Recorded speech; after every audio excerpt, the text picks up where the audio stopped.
Thank you for stopping by to my podcast In the Deep. We're going to be thinking about some deep ideas. I hope you can stay with me and maybe take the journey with me. I know there'll be a lot of questions about this podcast. I really hope that there's a good conversation about it. I know I'm going to be stirring a lot of controversy with this thing, but I think it's a good place to start. I hope it takes off. Please enjoy it. I didn't plan it. I didn't even edit a single word. I let it be just the way it was. I hope that it touches something in your heart and that maybe it opens your mind to something new. Like I said, this is going to be a journey.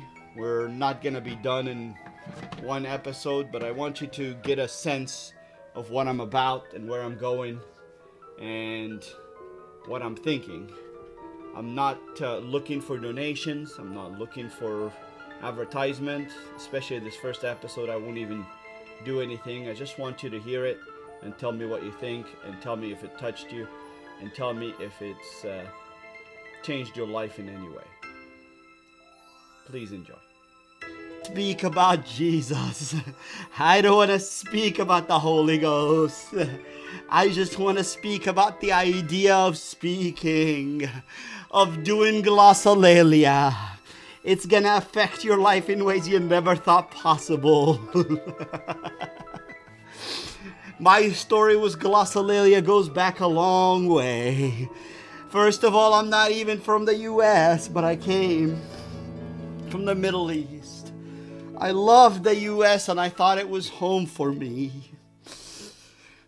It was where all the Christians are, and I was a Christian in a Muslim land. I needed to leave and go there. That was mere salvation. That was where people like me were. The promised land, if you will. I came to the US and I thought to myself, there's too much sex and boobs here in this country. I came as a teenager and I loved it. I thought nothing of God or nothing of the Holy Ghost or nothing of glossolalia much. For a few years I was in the middle, and then I went to college. I went to a Christian college where I stopped masturbating and I spoke in tongues almost every night. It was a wonderful time in my life.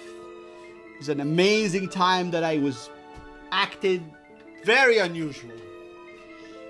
And I was much more than what my wife wanted. She at first hated me, and then as I spoke in tongues that first year, she loved who I was and who I became, she said. I was a different person. I thought, I acted, I interacted very differently than most of my colleagues. And I think it had a lot to do with my amount of speaking in tongues. It changed who I am. It made me more centered. It made me think of the world a lot better and connect things in ways that I never thought possible.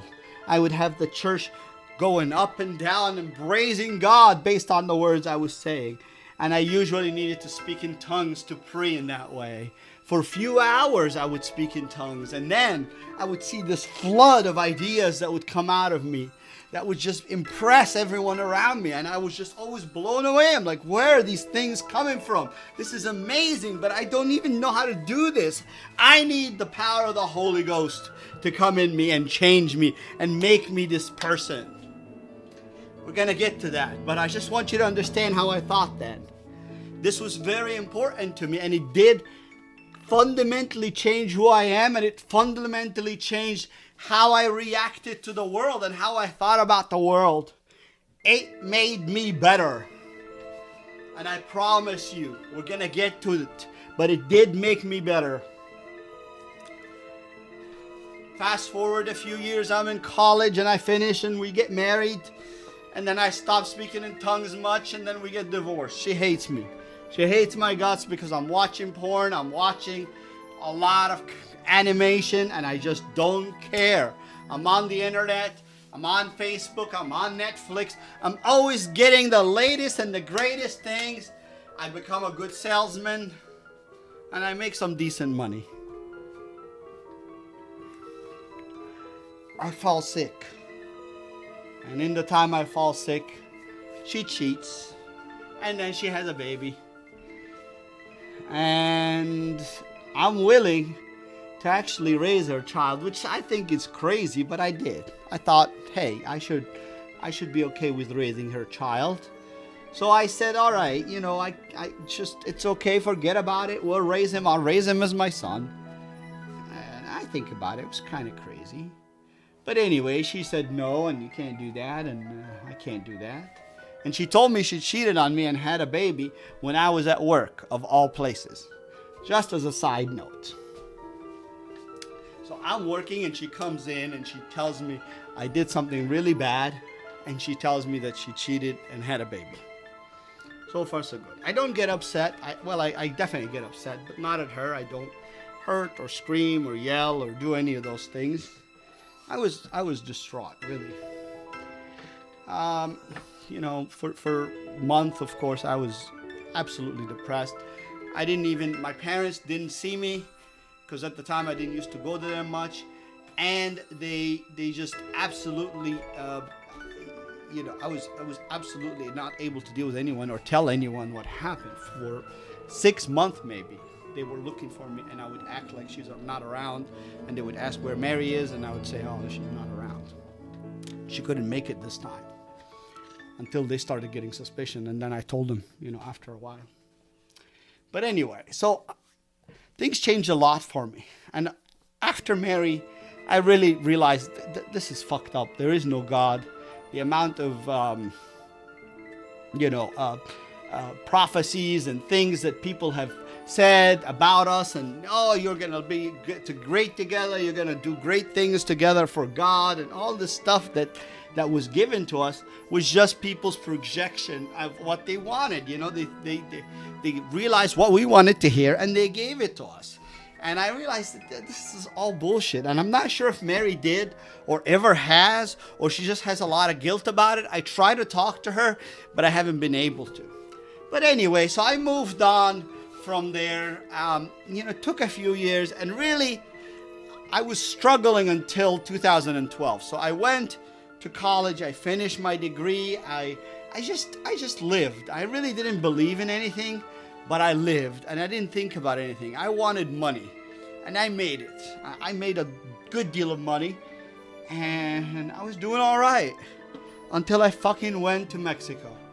I was doing really good until I went to Mexico. And then I started getting high. And then I started again thinking something is really not cool. There's something else that I need in life. I'm not making enough. Some people around me are making more. I'm going to start to be a trader, and I'm going to make more money. And I need to make more, because that's how my life is going to go. Because I can't not have more money. And what I want to tell you is the pursuit of money will blind us to a lot of other things in life. It will blind us to other people. It will blind us for things in life that we need. The more you pursue money, the more you'll lose yourself. You have a self, and that self gets lost. Every time I try to run after money, I lose myself and my purpose in life. As long as you follow your heart, follow your passion, follow the passion that wants you to change the world and change yourself, if you don't follow that passion, you will lose yourself.